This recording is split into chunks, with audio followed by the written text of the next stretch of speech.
The room went silent when the drunk man slapped $20 on the bar and said he was selling his daughter. Everyone looked away, except one man who couldn't. What happened next in that mountain town would break a hardened loner, save a terrified child, and prove that sometimes the most broken people are the ones who know how to fight for what matters. This is their story. Stay until the end, hit that like button, and drop a comment with your city so I can see how far this story travels. The November wind cut through Stone Hollow like a dull blade, cold enough to hurt, but not clean enough to numb. Caleb Rowan felt it against his face as he tied his horse outside Mercer's Tavern, the only place in town that didn't ask questions about men who came down from the high country smelling like pine smoke and loneliness. He wasn't supposed to be here. The plan had been simple: trade furs, buy supplies, get back to the cabin before dark. But the trading post had shorted him on the pelts, claimed 2 weren't cured right, which was bullshit, and the sun was already dropping behind the mountains. 1 drink, he told himself, just 1 to take the edge off before the 5-hour climb home. The tavern was nearly empty. A few miners hunched over cards in the corner, their faces gray with coal dust and exhaustion. Old Samuel Mercer stood behind the bar, polishing glasses that would never be clean, and near the window sat a man Caleb had seen around town before, Dale Pritchard, a logger who'd lost his job when the mill closed. The man's hands shook as he lifted a bottle to his lips. Caleb took a stool at the far end of the bar. Whiskey. Mercer poured without comment. That was the thing about this place. Nobody cared who you were or why you looked like you'd been chewed up by the mountains and spit back out. They just poured and kept their mouths shut.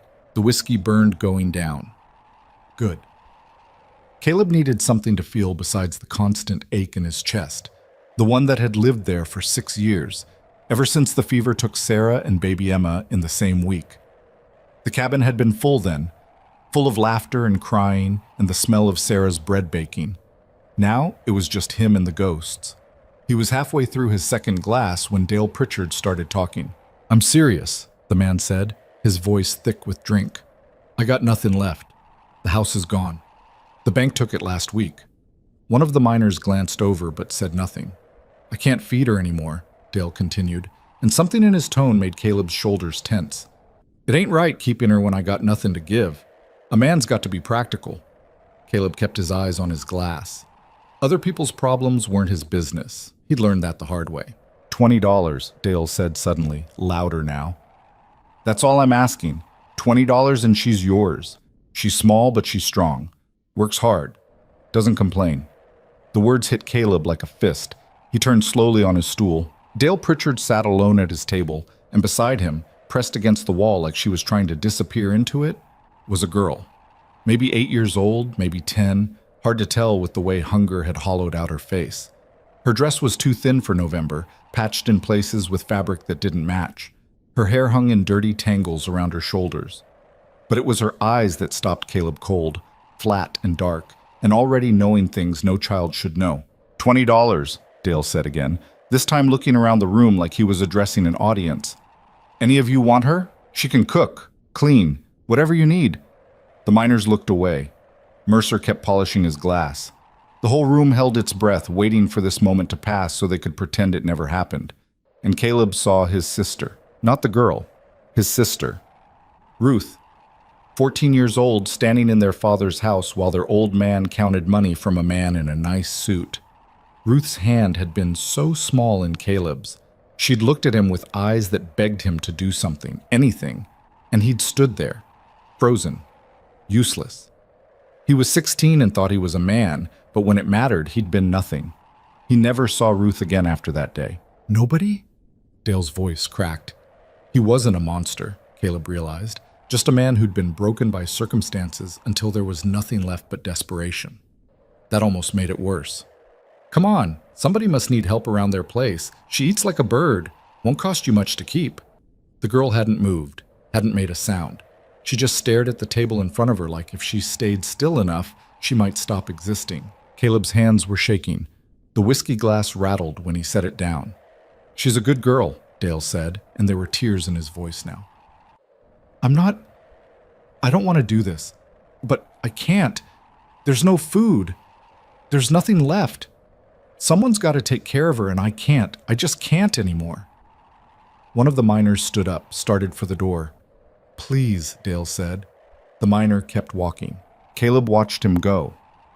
Watched everyone in that room decide that this wasn't their problem, that they couldn't fix the world's ugliness, that looking away was the same as innocence. He thought about his cabin, 5 hours away. Thought about the silence that waited there, the cold that never quite left even with the fire going. Thought about Sarah's voice. "You're a good man, Caleb Rowan. Don't you forget it." He hadn't been good in a long time. "I'll take her." The words came out before he'd decided to say them. The whole room turned to look at him, this stranger with a scarred face and clothes that smelled like smoke and animal pelts. Dale blinked. "What?" "I said I'll take her." Caleb reached into his coat and pulled out his money pouch. His hands were still shaking as he counted out bills. $15. That was all he had left after the trading post had cheated him. "I got 15, that's all I have." "The price is 20, Dale said, but there was something desperate and relieved in his face. "Then I guess you better decide if you want $15 or nothing at all." The silence stretched. The girl still hadn't looked up. Dale grabbed the money. "She's yours then. Her name's Lila. She'll do what you tell her." He stood up fast like he was afraid Caleb might change his mind. Didn't even look at the girl as he headed for the door. "She's a good worker. You won't regret it." Then he was gone, and Caleb was alone with a child he'd just bought like livestock. Lila lifted her head slowly. Her eyes met Caleb's, and he saw terror there, pure animal terror. She thought she knew what came next. A man buys a girl and then... "No," Caleb said quickly. His voice came out rough. That's not what this is." She didn't believe him. Why would she? "Come on," he said, softer now. "Let's get out of here." She didn't move, just kept staring at him with those dark, knowing eyes. Caleb stood up slowly, making sure his movements were careful. Not threatening. He'd gentled enough wild animals to know that sudden moves meant danger. "I'm not going to hurt you, I promise. But we need to leave. It's a long ride to my place, and it gets dark fast this time of year." "Where?" Her voice was barely a whisper. "My cabin, up in the high country." "Why?" It was a fair question. Caleb didn't have a good answer. "Because your father just sold you to a room full of people who pretended not to notice, and I couldn't..." He stopped, started again. "Because I should have done something a long time ago, and I didn't. Maybe this makes up for it a little." She stood up slowly. She was even smaller than he'd thought, barely reaching his chest. The dress hung off her like it belonged to someone else. Probably did. "You got anything you need to bring?" he asked. She shook her head. "Okay then." They walked out together, and Caleb felt every eye in that tavern on his back. Let them look. Let them judge. At least he'd done something. Outside, the cold hit hard. Lila wrapped her thin arms around herself, shivering. Caleb shrugged off his coat and held it out to her. She flinched back. "It's just a coat," he said. "You're going to freeze without it." She took it slowly, like it might bite. It swallowed her whole, the sleeves hanging past her hands, the bottom dragging on the ground. She looked like a child playing dress-up, except there was nothing playful about any of this. Caleb's horse, a big sorrel gelding named Red, stood where he'd left him. The animal nickered softly, impatient to get going. "You ever ride a horse?" Caleb asked. Lila shook her head. "All right, I'm going to lift you up, okay? Just going to put you in the saddle." She went rigid when he touched her, but she didn't fight. He lifted her easily, she weighed almost nothing, and settled her on Red's back. The horse shifted but stayed calm. Caleb swung up behind her. "Hold on to the saddle horn. That's the knob right in front of you. If you feel like you're slipping, tell me." She gripped the horn with both hands, her knuckles white. They rode out of Stone Hollow as the sun touched the mountain peaks. The town disappeared behind them, swallowed by pine trees and distance. The only sounds were the horses' hooves on the rocky trail and the wind moving through the branches. Lila hadn't said a word since they left. An hour passed, then 2. The temperature dropped as they climbed. Caleb felt the girl shivering in front of him, even with his coat wrapped around her. "We'll stop soon," he said. "Let the horse rest. Get some food in you." No response. The trail got steeper. Red picked his way carefully over loose stones and fallen logs. This was no place to be after dark, but they didn't have a choice now. The cabin was still 3 hours away, maybe more with a tired horse. They came to a flat spot where a stream cut across the trail. Caleb dismounted and lifted Lila down. She immediately moved away from him, putting space between them. "Stay where I can see you," he said. "There's bears around here sometimes." He led Red to the stream to drink. The animal was breathing hard, lathered despite the cold. They'd pushed too fast. Caleb pulled jerky and a hunk of bread from his saddlebag, the last of his food until they got to the cabin. "Here," he said, holding it out to Lila. She stared at it. "You need to eat. You eat it. I'm not hungry. Take it." She took the food slowly, like it might disappear if she moved too fast. Then she ate like she hadn't seen food in days. Probably hadn't. Caleb watched her, feeling something twist in his chest. What the hell had he done? He couldn't take care of a kid. He barely took care of himself. What was he going to do when they got to the cabin? Teach her to trap? Show her how to skin rabbits? She should be in school, learning to read, playing with other children, not climbing mountains with a man who'd forgotten how to be human. But he'd made the choice. And unlike with Ruth, he wasn't going to walk it back. "What happened to your mother?" he asked. Lila's jaw tightened. She chewed slowly, not looking at him. "She left 2 years ago. Said she couldn't do it anymore." "Do what?" "Be poor. Be married to him. Be my mother." Her voice was flat. Facts, not feelings. "Dale said she ran off with a railroad man. He started drinking after that. Lost his job. Lost everything. I'm sorry." She looked at him then, really looked at him. "Why'd you buy me?" Caleb sat down on a rock, suddenly tired. "I had a sister once, Ruth. My father sold her when I was 16. I didn't stop him. I should have, but I didn't. What happened to her? I don't know. I never saw her again." He met Lila's eyes. "I'm not going to let that happen to you. Whatever else happens, you're safe, you understand?" She didn't answer, but she didn't look away either. They rode the last 3 hours in darkness. The trail was dangerous at night. One wrong step and Red could break a leg or worse, but Caleb knew this mountain like he knew his own hands. Every switchback, every loose section, every place where the path narrowed to nothing. Lila fell asleep against him somewhere around hour 2. He felt her weight go slack, her head lolling against his chest. He wrapped one arm around her to keep her from falling, and she didn't wake up. The cabin appeared suddenly, a dark shape against darker trees. Caleb had built it himself 7 years ago, when he and Sarah first came up here looking for a fresh start. They'd wanted space. Quiet. A place to raise their daughter away from the noise and dirt of town. The cabin had failed to save them. The fever didn't care about fresh air and clean water. It took them anyway. Caleb dismounted carefully, holding Lila so she wouldn't fall. She woke up when he lifted her down, her eyes wide and confused. "We're here," he said. "This is home." It didn't look like much in the dark, just a small log structure with a sagging porch and a stone chimney. But it was solid, warm, safe. He led Lila inside while Red snorted impatiently outside. The cabin was freezing, the fire long dead. Caleb got Lila settled on the bed in the corner, the same bed where Sarah had died, though he didn't tell her that, and went to work building a fire. The kindling caught quickly.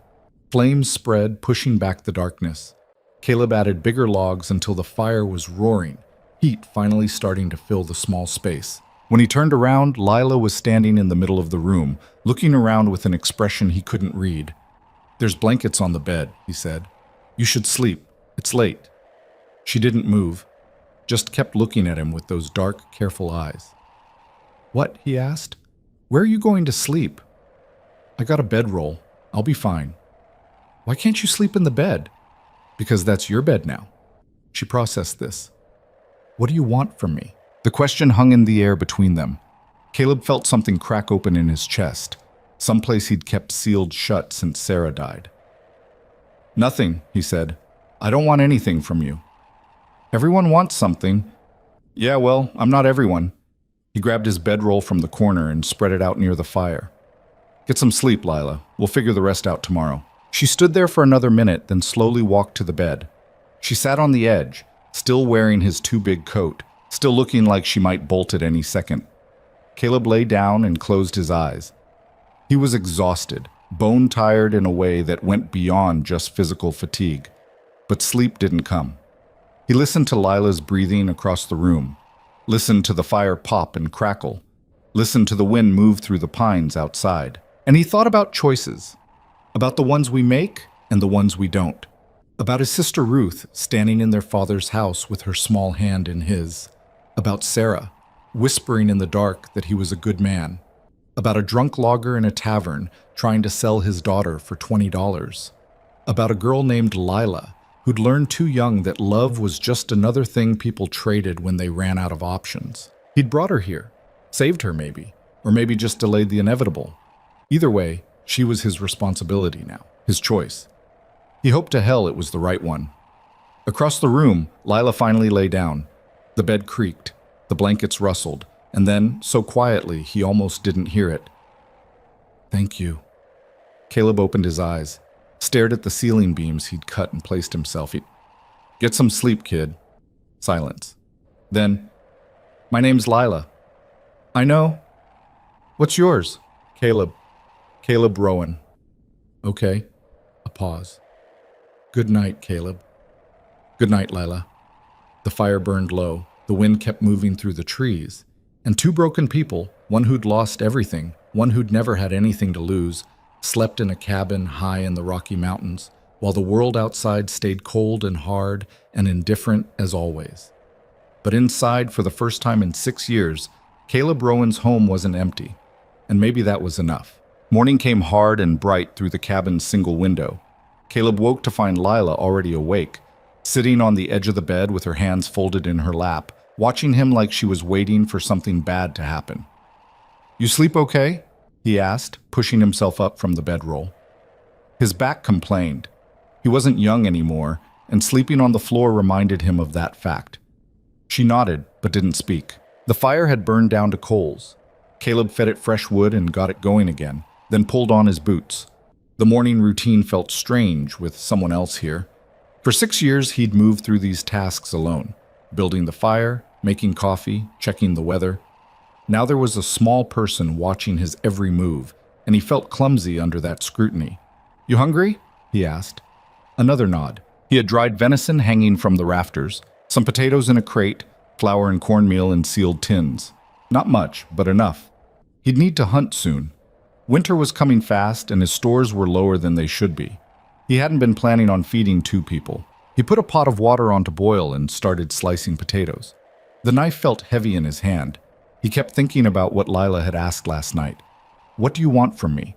Like she'd already learned that kindness was just a transaction, that nothing came free. "You know how to cook?" he asked, just to fill the silence. "Some. Dale taught me before." She stopped. "Before everything went bad." "What can you make?" "Beans, cornbread, eggs if we had chickens." She watched him work. "Dale said I burned the bacon too much." "Bacon's supposed to be crispy." Dale was wrong about that. Caleb added the potatoes to the boiling water. "You'll learn more up here. Have to. Can't run to town every time you need something." She processed this quietly. Then, "How far away is town?" 5 hours on horseback, longer on foot." "You live here all alone?" "Yeah." "Why?" It was a simple question with a complicated answer. Caleb stirred the potatoes, watching them bounce in the rolling water. "Used to live here with my wife and daughter. They died. Fever took them both in the same week, back in '84. I stayed because leaving felt like giving up on them somehow." He glanced at Lila. "Probably doesn't make sense." "It makes sense," she said quietly.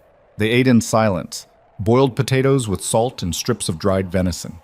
Lila ate slowly, carefully, like she was afraid the food might disappear.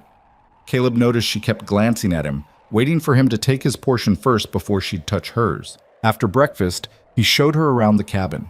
It didn't take long. The place was maybe 20 feet by 20 feet, with the bed in one corner, a rough table and 2 chairs in the middle, shelves along one wall holding supplies, and the fireplace taking up most of the far wall. A ladder led up to a small loft where Caleb stored furs and extra gear. "It's not much," he said, "but it's warm and it's dry and the roof doesn't leak, mostly." Lila ran her hand along the log wall. "You built this?" "Me and Sarah. Took us most of a summer. She was better with the chinking than I was, had smaller hands, could get into the gaps easier." He pointed to the window. She insisted on glass, said she wasn't going to live somewhere she couldn't see the mountains. Where are they buried? The question caught him off guard. Most people danced around death, used soft words to cushion the blow. But Lila just asked straight. Out back, under the big pine. He moved to the door. I'll show you. Outside, the November air bit through his shirt. The sky was sharp blue, the kind of cold clarity that only came at altitude. Snow dusted the peaks above them, and Caleb knew they had maybe 2 weeks before the first real storm hit. He led Lila around the cabin to where 2 wooden crosses stood under a massive ponderosa pine. Sarah Rowan, the first one read, 1858 to 1884. Beloved wife. The second was smaller. Emma Grace Rowan, born and died April 1884. Lila stood looking at the graves for a long moment. How old was she? Emma? 3 weeks. Caleb's voice came out rough. Barely had time to know her before he stopped, swallowed hard. Sarah got sick first, tried to keep feeding Emma even while she was burning up with fever. Then Emma got it too. I rode to town for a doctor, but by the time we got back, he didn't finish, didn't need to. I'm sorry, Lila said. Yeah, me too. They stood there in the cold while the wind moved through the pine branches overhead. Caleb hadn't brought anyone out here before. Hadn't wanted to share this grief with anyone. But something about Lila's presence made it bearable. Maybe because she carried her own losses. Maybe because she didn't try to make it better with empty words. Come on, he said finally.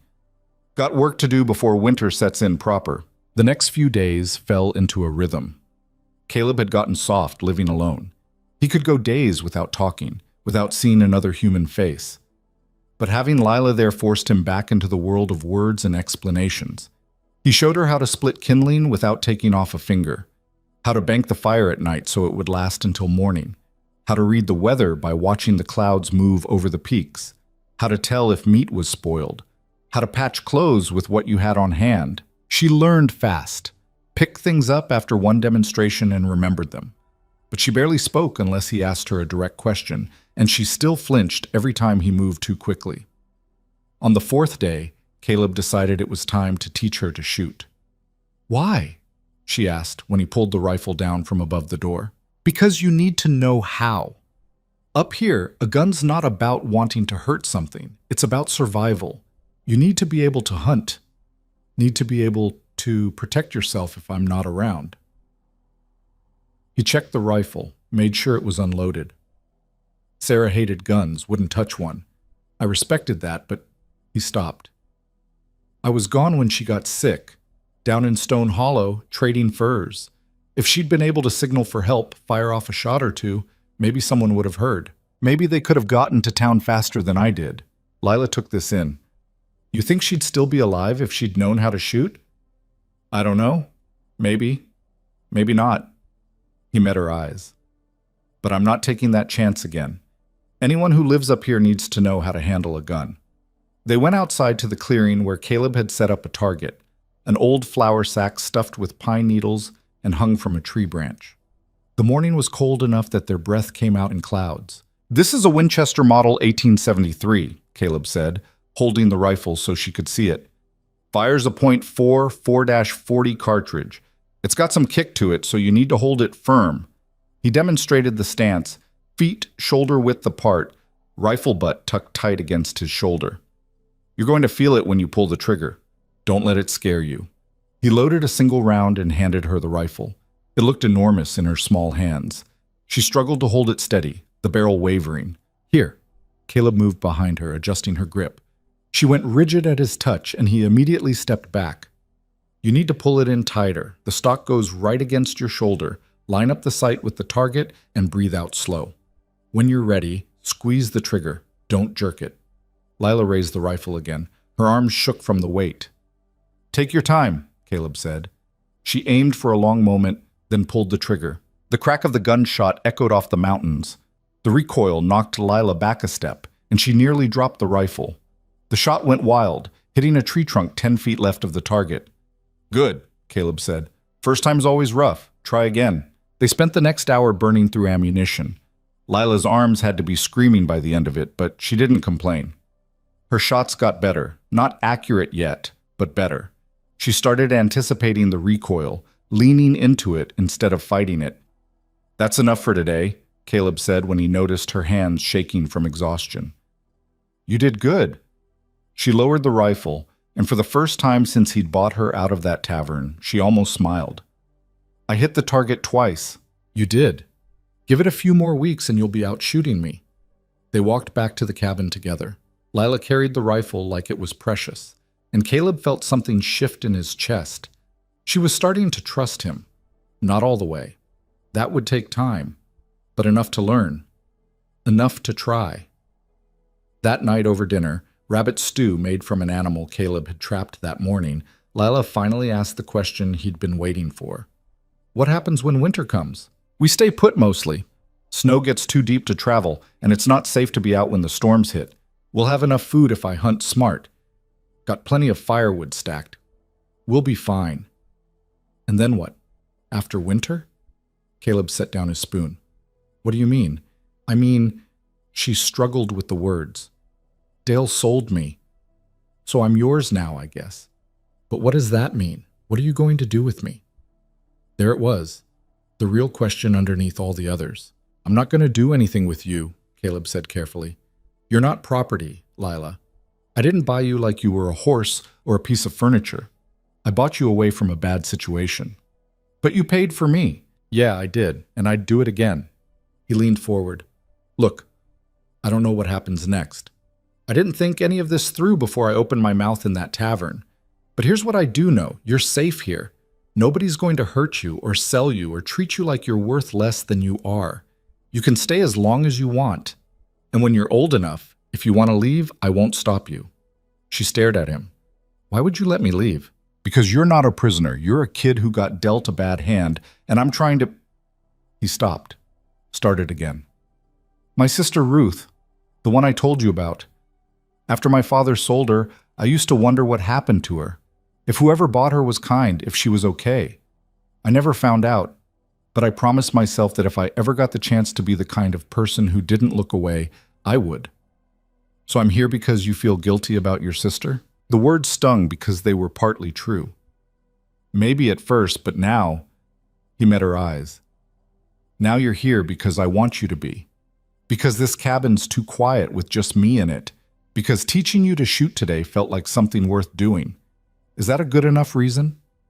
Lila was quiet for a long time. Then she said, "Dale used to tell me I was a burden, that I was the reason everything went bad.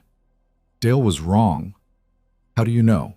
"Because kids aren't burdens. They're just kids. They didn't ask to be born into whatever mess their parents made." Caleb pushed his bowl away. "Your father's problems weren't your fault. None of it was." She looked like she wanted to believe him but couldn't quite get there. "What if I mess up? What if I can't learn fast enough, or I eat too much food, or—" "Then you mess up. It's not the end of the world." He softened his voice. "Lila, I don't expect you to be perfect. I just expect you to try. That's all." She nodded slowly, and Caleb could see her processing this, trying to fit it into the worldview she'd built where love was conditional and safety was temporary. They were still figuring each other out when the first visitor came. It was late afternoon, 6 days after Caleb had brought Lila home. He was outside splitting wood while Lila practiced her reading inside. She'd found Sarah's old Bible on a shelf and was working through it slowly, sounding out words she didn't know. The Bible was the only book in the cabin, and Caleb wasn't religious, but Sarah had treasured it, and he'd kept it after she died. He heard the horse before he saw it, hoofbeats on the trail, slow and steady. He set down the axe and moved to where his rifle leaned against the cabin wall. The rider came into view a minute later. A woman, maybe 40, wearing a dark coat and sitting side saddle on a gray mare. Caleb recognized her after a moment, Martha Donnelly, who ran the general store in Stone Hollow with her husband. "Mrs. Donnelly," he called out, keeping his hand near the rifle. "Long ride up here." She pulled her horse to a stop 20 feet from the cabin. "Mr. Rowan, I hope I'm not intruding." "Depends on why you're here." Martha dismounted carefully, her eyes scanning the cabin and the clearing around it. "Word's gotten around town about what you did, buying Dale Pritchard's girl. That was my business. People are talking, wondering if it's right, a man living alone with a child that's not his. Caleb felt anger flash hot in his chest. People can talk all they want. Doesn't change anything. I'm not here to judge, Martha said quickly. I'm here because I wanted to see for myself that the girl's all right, that she's being treated proper. She's fine. I'd like to see her, talk to her. Caleb considered sending Martha away, but he knew that would only make the talk worse, make people think he had something to hide. And maybe it would be good for Lila to see another woman, someone who wasn't him. Wait here, he said. He went inside. Lila was sitting at the table with the Bible open in front of her, but she'd stopped reading. She must have heard the voices. There's a woman outside, Mrs. Donnelly from the general store. She wants to talk to you. Fear flashed across Lila's face. Why? Because people in town are talking, wondering if you're okay up here. She wants to see for herself. He crouched down so he was at eye level with her. You don't have to talk to her if you don't want, but it might help if you do. Might make people stop asking questions. What should I say? The truth. Are you okay here? Lila looked around the cabin, at the warm fire, the shelves stocked with food, the bed that was hers now. Yeah, she said quietly. I'm okay. Then tell her that. They went outside together. Martha's expression changed when she saw Lila. The girl was cleaner now than she'd been in the tavern, her hair washed and braided, wearing one of Sarah's old dresses that Caleb had cut down to fit her. She looked like a child instead of a ghost. Hello, dear, Martha said softly. I'm Mrs. Donnelly. Do you remember me from the store? Lila nodded. I heard about what happened, about your father and... Martha glanced at Caleb, then back to Lila. I wanted to make sure you're all right, that Mr. Rowan is treating you well. He is, Lila said. You have enough to eat? A warm place to sleep? Yes, ma'am. Martha moved closer, and Caleb tensed, but she just knelt down so she was at Lila's height. Sweetie, if you're scared or if something's wrong, you can tell me. I can help you. I'm not scared, Lila said, and there was steel in her voice that hadn't been there before. Caleb's teaching me things, how to shoot and cook and survive up here. She paused. He's good to me. Martha studied her for a long moment, then straightened up. All right then. She turned to Caleb. The law might have questions. Sheriff Coleman's been asking about the situation. Let him ask. I've got nothing to hide. People say you paid Dale $15 for her. I paid $15 to get her away from a man who was selling his child to drunks in a tavern. There's a difference. Is there? In the eyes of the law? Caleb's jaw tightened. I don't know. But I know what's right and what's not, and leaving that girl in that situation wasn't right. So whatever the law says, I can live with what I did. Martha was quiet for a moment. Then she said, I brought some things. For the girl. She walked back to her horse and pulled a bundle from her saddlebag. Some clothes that my daughter outgrew. A few books. Figured she might need them. She handed the bundle to Lila, who took it carefully. Thank you, Lila said. You're welcome, dear. Martha looked at Caleb. I'll tell people what I saw here, that the girl seems well cared for. But you should know, there are folks in town who think this whole thing is wrong, who think that child should be with a proper family, not up here with a hermit. A proper family, Caleb repeated. Like the father who sold her? Or like all those good people in the tavern who pretended not to notice? Martha had the grace to look uncomfortable.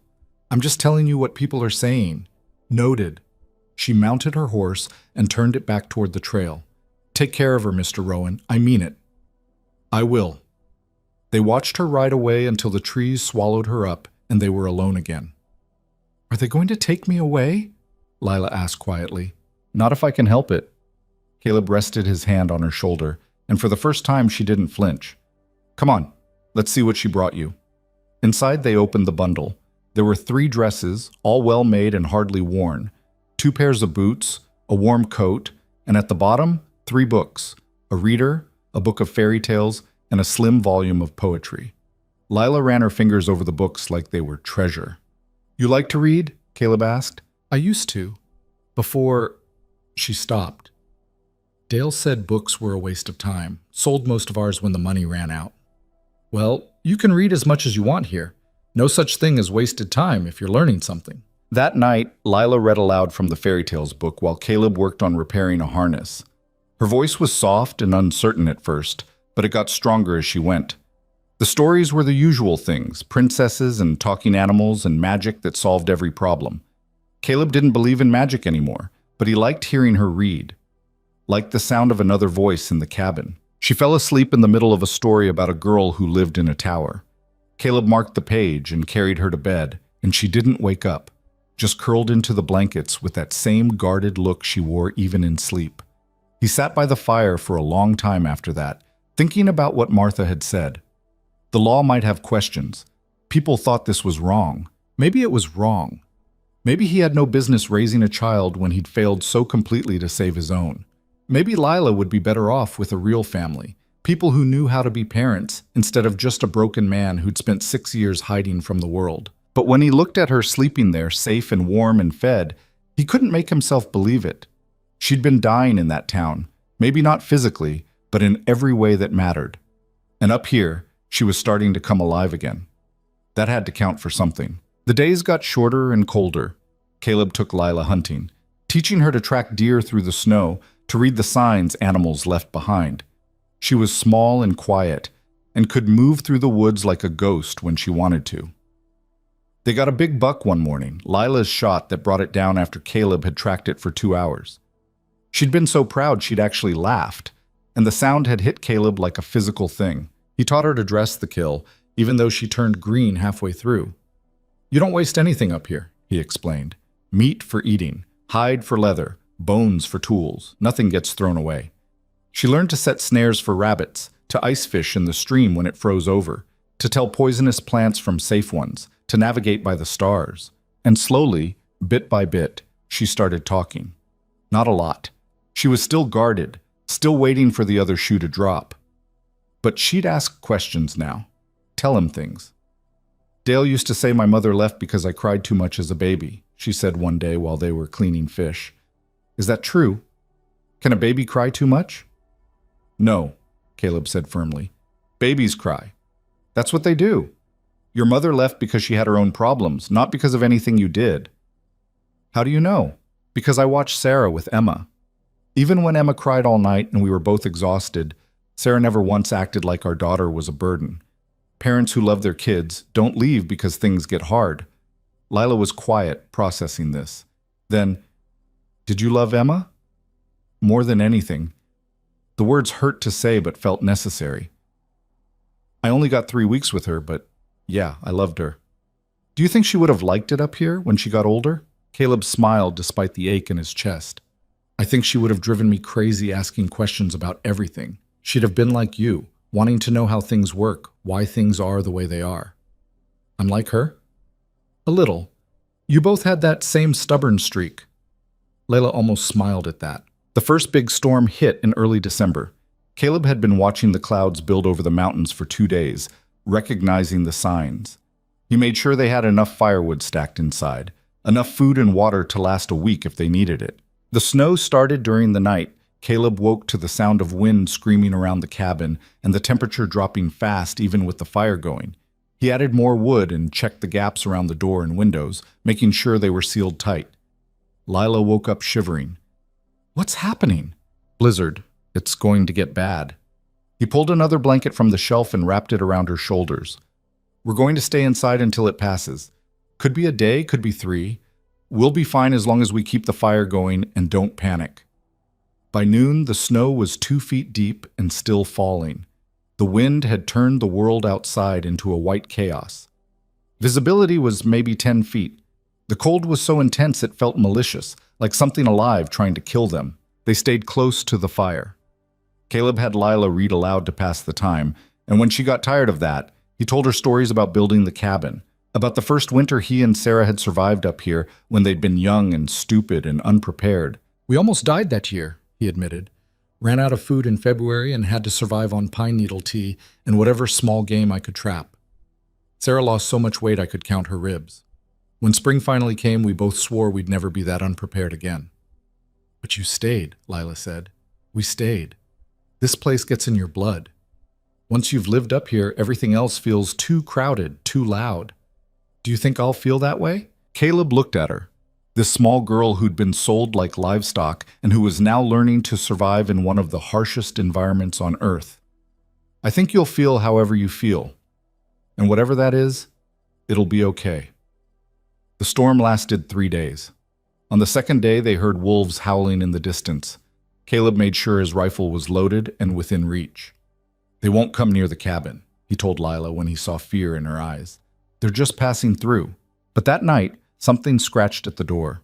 Caleb grabbed the rifle and stood ready while Lila huddled on the bed. The scratching came again, insistent.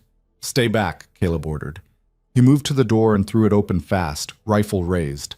A dog stood there, or what was left of one, half-starved, covered in ice, shaking so hard its legs could barely hold it up. It looked up at Caleb with desperate eyes. "Hell," Caleb muttered. He lowered the rifle. "Come on, then." The dog limped inside. It was some kind of shepherd mix, big-boned but wasted down to nothing. There was a rope collar around its neck, frayed like it had been tied somewhere and chewed itself free. Lila climbed down from the bed. "Is it going to bite?" "Might. Stay back until we know." Caleb set the rifle aside and approached the dog slowly. It watched him but didn't growl, just kept shaking. He got a blanket and wrapped the animal up, then pulled it close to the fire. The dog didn't fight. It just collapsed there like all its strength had given out at once. "Get some water," Caleb told Lila, "and tear off a piece of that venison, small piece." They fed the dog carefully. Too much at once would make it sick. It ate like it was terrified the food would disappear, then drank half the bowl of water before finally laying its head down. "Somebody's dog," Caleb said. "Got loose or maybe abandoned when people couldn't feed it anymore. Happens in hard winters." "Can we keep it?" Lila asked. "It might not survive the night, but if it does..."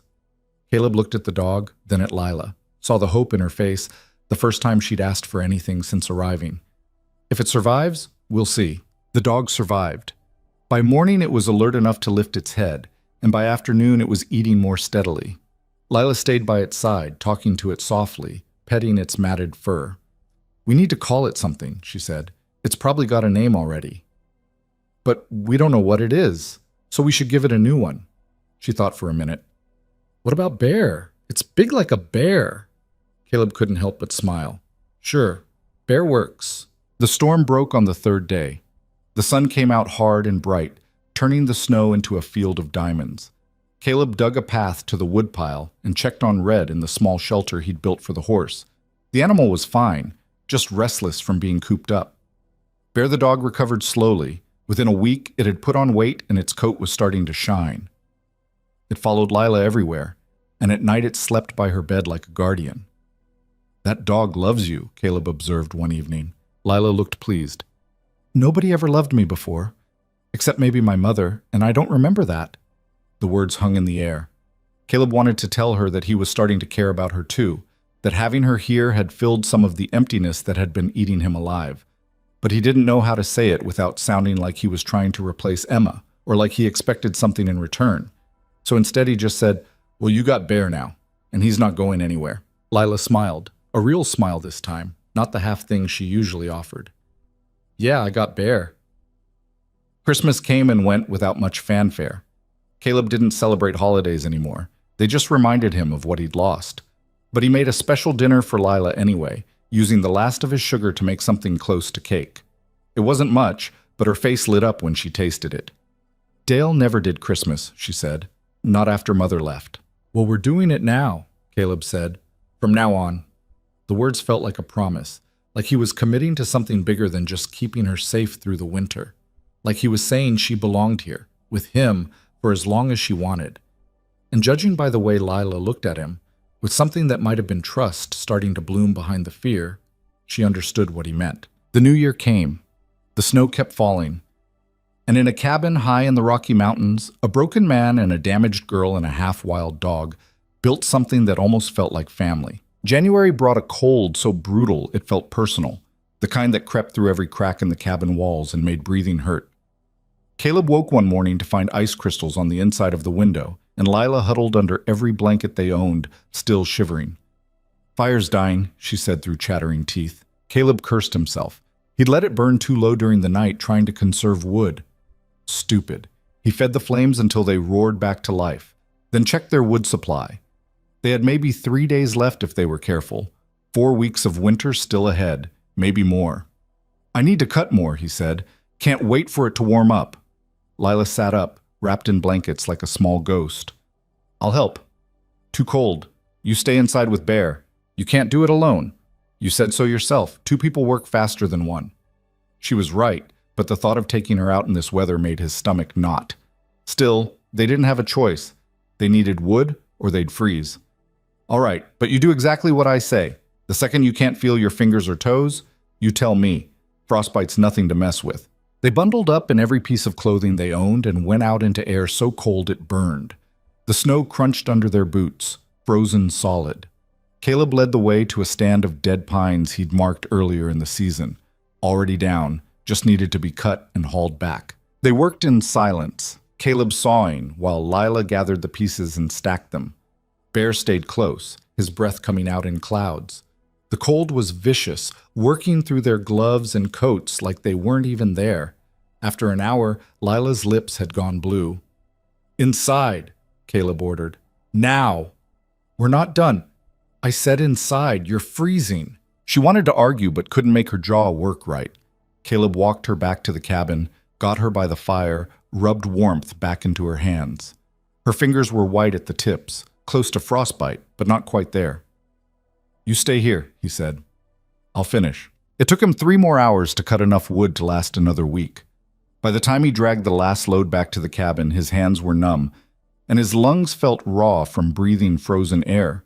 But they had wood. They'd survive another week. That night, huddled close to the fire with Lila reading aloud and Bear snoring at their feet, Caleb felt the weight of what he'd taken on. Keeping them alive up here was a constant battle. Against the cold, against hunger, against 100 things that could go wrong. One mistake and they'd die. Simple as that. You okay? Lila asked, looking up from her book. Yeah, just tired. You're thinking too loud. He almost smiled at that. How do you know what I'm thinking? Your face gets all tight when you're worried, like you're trying to solve a problem that doesn't have an answer. She closed the book. Are we going to be okay? Yeah, Caleb said, and he meant it. We're going to be fine. Just got to be smart and careful and not take stupid risks. Like going out in the cold to cut wood? That wasn't stupid. That was necessary. There's a difference. He poked at the fire, sending sparks up. Your father, Dale, did he ever talk to you about why things are the way they are? About how to survive when everything's going wrong? Lila shook her head. He just got drunk and blamed everyone else. Said it was the mill's fault, the bank's fault, my mother's fault. Never his. Some people are like that. Can't face their own failures, so they throw them on everyone around them. Caleb met her eyes. You're not responsible for what happened to him, Lila. You know that, right? She looked away. He said I was.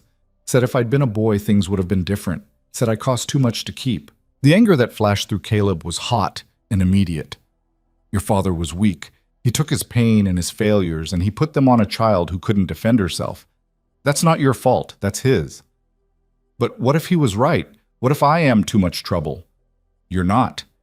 Caleb said it firm enough that she looked back at him. You work hard. You learn fast. You don't complain even when things are hard. Any parent would be lucky to have you. Then why didn't he want me? The question cut deep. Caleb didn't have a good answer. Didn't understand how any parent could look at their child and see a burden instead of a gift. He'd only had 3 weeks with Emma before she died, but he would have given anything for more time. The idea of throwing that away was incomprehensible. I don't know, he said finally. Some people are just broken in ways that make them hurt the people who love them. It's not about you being worth loving, it's about him not knowing how. Lila absorbed this quietly. Then she said something that nearly stopped Caleb's heart. Do you know how to love someone? The cabin was silent except for the fire crackling. Caleb thought about Sarah, about the way she'd smiled at him in the mornings, about Emma's tiny hand wrapped around his finger, about the 6 years since he'd lost them, living up here like he was already dead. I used to, he said. Not sure if I remember anymore. I think you do, Lila said. You just forgot what it feels like. Maybe. She went back to her book, but Caleb sat there thinking about her words long after she'd fallen asleep, wondering if she was right, wondering if he'd let grief turn him into something hard and closed off, too afraid of being hurt again to let anyone close. The next morning brought trouble. Caleb was outside checking the snares when he heard horses. 2 of them, coming up the trail fast. He grabbed his rifle and moved to where he could see the clearing. Sheriff Coleman rode into view first, a big man with a gray beard and hard eyes. Behind him came a younger man Caleb didn't recognize, wearing a deputy's badge. Caleb stepped out where they could see him, rifle held casual but ready. "Sheriff?" "Rowan." Coleman pulled his horse to a stop. "Need to talk to you." "So talk. Inside might be better." "I'm fine right here." The sheriff's jaw tightened. "This isn't a social call. There's been complaints made about your situation with the Pritchard girl." "What kind of complaints?" "The kind that question whether it's appropriate for a single man to be living up here alone with a child that's not his." Coleman glanced at the cabin. "Where is she?" "Inside, and she's staying inside." "I need to see her. Need to verify she's being treated properly."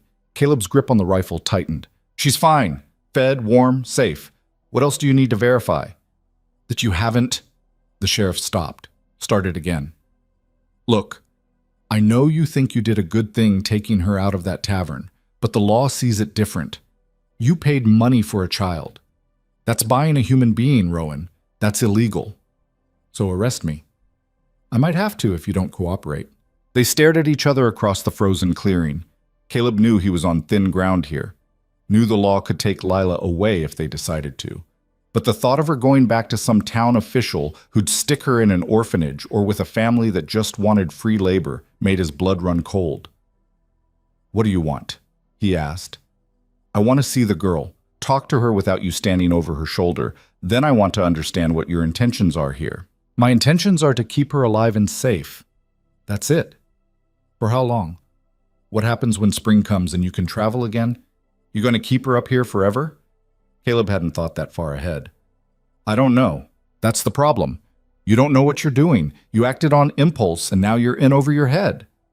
Coleman's voice softened slightly. "I'm not saying you're a bad man, Rowan, but a child needs more than just food and shelter. She needs schooling, friends her own age, a woman's influence, things you can't provide up here." Before Caleb could respond, the cabin door opened. Lila stepped out, bare at her side. She looked small in the doorway, wearing Sarah's cut-down dress and those 2 big boots Martha Donnelly had brought.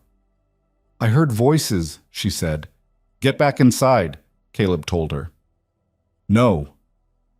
She walked forward, and there was steel in her spine that hadn't been there 2 months ago. "You're here about me, aren't you?" Coleman dismounted. "Yes, miss. I'm Sheriff Coleman. I need to ask you some questions." "About whether Caleb's treating me right?" "Among other things." Lila looked at Caleb, then back at the sheriff. "He's teaching me to survive, to shoot and hunt and read. He makes sure I have enough to eat even when food's tight. He doesn't hit me or yell at me or tell me I'm worthless." Her voice got stronger. "Dale sold me in a bar full of men, and nobody did anything. Caleb did. So whatever questions you have, the answer is, I'm better off here than I was there." The sheriff studied her. "That may be true, but the law has concerns about a grown man living alone with a young girl. Do you understand what I'm saying? You think he bought me for—" She couldn't finish the sentence, but her face showed she understood. "He didn't. He's never—" She looked at Caleb again, and something passed between them. "He's been good to me. That's all. Child, if something's happened, if he's hurt you or forced you to do things, you can tell me. I'll make sure you're safe." "I am safe," Lila said, and there was fury in her voice now. "For the first time in my whole life, I'm safe. And you want to take that away because it doesn't look right to people in town who didn't care when my father was selling me?" Coleman had the grace to look uncomfortable. "It's not that simple." "It is that simple. You either believe me or you don't." The sheriff looked at his deputy, then back at Lila. "I need you to understand something. The law exists to protect children. Even if you say you're fine, I have a duty to make sure that's true." "So what are you going to do? Take me back to Stone Hollow? Give me to some family that wants free labor? Stick me in an orphanage?" Lila's hands were shaking, but her voice stayed steady. "I know what happens to girls like me. I'm not stupid. At least here I have a chance." Caleb wanted to step in, to protect her from this conversation, but he could see she needed to fight this battle herself. So he stayed silent, rifle still in his hands, and let her speak. "Mr. Rowan," Coleman said, turning to Caleb, "is what she's saying true? You planning to keep her here? Raise her? Caleb looked at Lila, this fierce, damaged girl who'd somehow become his responsibility, and maybe something more. Yeah, he said. If she wants to stay, she can stay.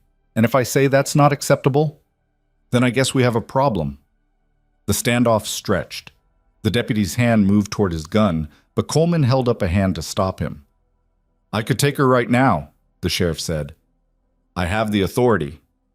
You could try, Caleb said quietly. Coleman's eyes narrowed. You'd fight the law over this? I'd fight anyone who tried to hurt her, law or otherwise. For a long moment, nobody moved. Then Coleman sighed, heavy and tired. I'm not looking for a fight, Rowan, but this situation can't continue the way it is. You understand that? What are my options? You could apply to become her legal guardian. It would require going before a judge, proving you can provide for her, showing that she's better off with you than in county care. He paused. It's not a guarantee. Judge might say no, but it's the legal way to do this. Caleb processed this. And until then? Until then, I'm going to tell people in town what I saw here, that the girl appears healthy and well cared for. That might buy you some time. Coleman mounted his horse. But Rowan, if I hear anything that makes me think she's not safe, I'll be back. And next time, I won't be asking permission. He rode away, the deputy following. They disappeared into the trees and the clearing went quiet again. Lila was shaking, not from cold, but from the aftermath of fear and fury. Caleb set down his rifle and moved to her. You okay? Did I mess it up? Did I say the wrong things? No. You said exactly what needed saying. He put his hand on her shoulder. You were brave. I was scared. Being brave means doing the thing even when you're scared. That's what you did. He guided her back toward the cabin. Come on, let's get warm. Inside, Lila collapsed by the fire. Bear pushed his head into her lap, sensing her distress. She buried her fingers in his fur. Are they going to take me away? She asked. I won't let them. But the sheriff said, I know what he said, and we'll do it legal if we have to. Apply for guardianship, go before a judge, whatever it takes. Caleb sat down beside her. But nobody's taking you anywhere you don't want to go. I promise. You can't promise that. The law works for people, not the other way around. And if some judge thinks you're better off in an orphanage than here, then the law's wrong. Lila looked at him with those dark, serious eyes. Why are you doing this? Fighting for me? It was the same question she'd asked before, but this time Caleb had a different answer. Because you matter. Because in the 2 months you've been here, you've reminded me that there's more to life than just surviving. You've made this place feel like a home again, instead of a tomb. He stopped, trying to find the right words. I failed my sister. I failed my daughter by not being there when she needed me. I'm not failing you. But what if I'm not worth it? What if... Stop, Caleb said firmly. You are worth it. You're worth fighting for. And anyone who can't see that is blind. She started crying then. Not the quiet tears she'd shed before, but deep, wrenching sobs that came from somewhere broken inside her. Caleb pulled her close and let her cry, feeling her small body shake against his chest. He used to tell me I was nothing, she said between sobs. Dale? He'd get drunk and say I was the reason everything went wrong, that I killed my mother by being born, that I was a curse. He was wrong. But what if he wasn't? What if I really am? Lila. Caleb held her at arm's length so she had to look at him. Your father was a broken man who took his pain out on you because you were there, and you were small, and you couldn't fight back. Nothing he said was true. Nothing he did was your fault. You are not a curse. You are not worthless. You are a strong, smart girl who survived something no child should have to survive. And I am grateful that you're here. She searched his face like she was looking for the lie. Really? Really? She cried for a long time after that, and Caleb just held her. Let her get it all out, all the poison Dale had poured into her, all the fear and shame and self-hatred. When she finally went quiet, she stayed pressed against his chest, exhausted. Are you going to send me away when I'm old enough? She asked quietly. Only if that's what you want. What if I never want to leave? Caleb felt something warm and painful expand in his chest. Then I guess you'll have to learn to like the cold. She almost laughed at that. a wet, broken sound, but a laugh nonetheless. That night, after Lila had fallen asleep, Caleb sat by the fire thinking about what he'd said to the sheriff. I'd fight anyone who tried to hurt her. He'd meant it. Somewhere in the past 2 months, this girl had become more than just a responsibility. She'd become his. Not a replacement for Emma. Nothing could replace the daughter he'd lost. But something new. Something he hadn't expected to feel again. February came with a brief warming spell that melted the top layer of snow and turned everything to slush. Caleb used the break in the weather to hunt, bringing down an elk that would feed them for weeks. He taught Lila how to butcher it properly, how to cure the meat so it wouldn't spoil. It's not pretty work, he said as she struggled with a particularly tough section. But it's honest work. Food doesn't come from nowhere. Something's got to die so something else can live. Did Sarah do this? No, she couldn't stomach it, but she learned to cook what I brought back, and she never wasted a scrap. He moved to help Lila with the knife. She would have liked you, I think. You've got her stubbornness. She was pretty, wasn't she, in that picture you have? Caleb kept a small daguerreotype of Sarah on the shelf, the only photograph he owned. Yeah, she was beautiful, but that's not why I loved her. Why then? Because she saw the world different than other people, saw possibilities where others saw problems. She's the one who convinced me we could build a life up here. He paused. And because she made me laugh. Even when things were hard, she could find something funny in it. Do you miss her? Every day. They worked in silence for a while, then Lila said, Can I ask you something? Sure. That night in the cabin, the first night, why did you cry? Caleb's hands stilled. He'd thought she was asleep when that happened, when all the grief and rage he'd been carrying for 6 years had finally cracked open. You asked me if I was going to sell you, he said quietly, and I realized that's what you expected. That's what you thought happened when men bought girls, and He stopped, swallowed hard. I thought about my sister, about how she probably asked the same question when that man took her away. And I wondered if anyone had ever told her she was safe, if anyone had ever fought for her. Is that why you kept me? To make up for not saving her? At first maybe, but not anymore. He met her eyes. Now I keep you, because I can't imagine not keeping you. Lila processed this. I'm glad you bought me, she said, even though it's weird to say it like that. Yeah, it is weird. But true, if you hadn't... She didn't finish the sentence, didn't need to. They both knew what would have happened. The warming spell ended after a week, and the cold came back worse than before. March was brutal, storms that lasted days, temperatures that dropped so low the sap in the trees froze and made them crack like gunshots. They went through their wood supply faster than Caleb had planned, and by mid-month they were rationing.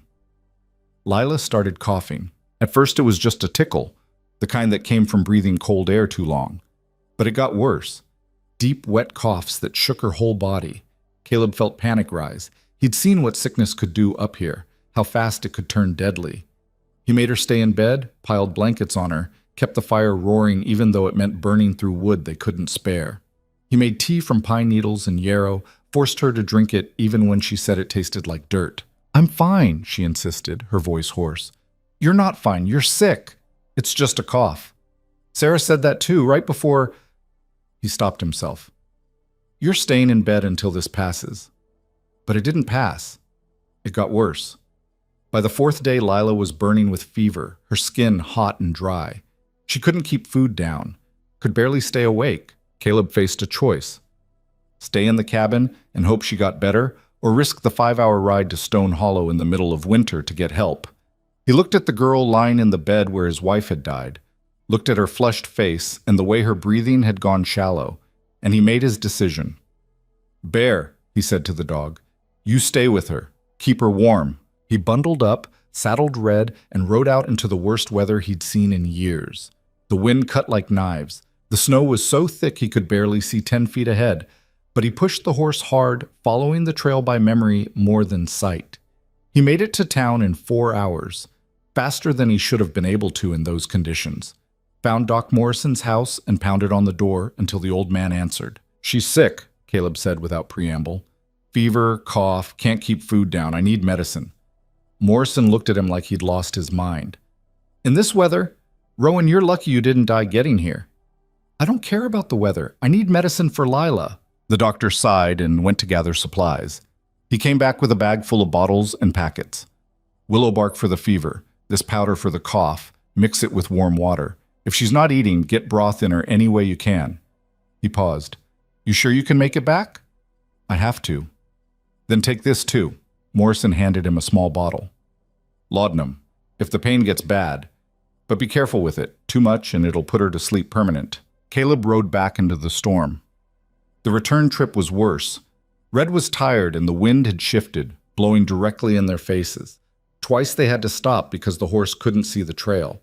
But Caleb pushed on, driven by the image of Lila lying alone in that cabin, getting sicker while he was gone.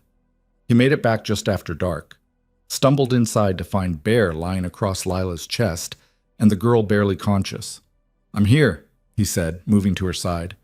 I got medicine. He mixed the powder Morrison had given him and lifted her head to help her drink. She swallowed reflexively, coughed, tried to push the cup away. Come on, Caleb urged. Just a little more. It took an hour to get the full dose in her. Then he gave her the willow bark tea and sat beside the bed, watching her breathe. That night was the longest of Caleb's life. Lila's fever spiked and she started talking to people who weren't there, calling for her mother, crying about Dale, saying things that didn't make sense. Caleb kept cool cloths on her forehead and forced more medicine into her when he could.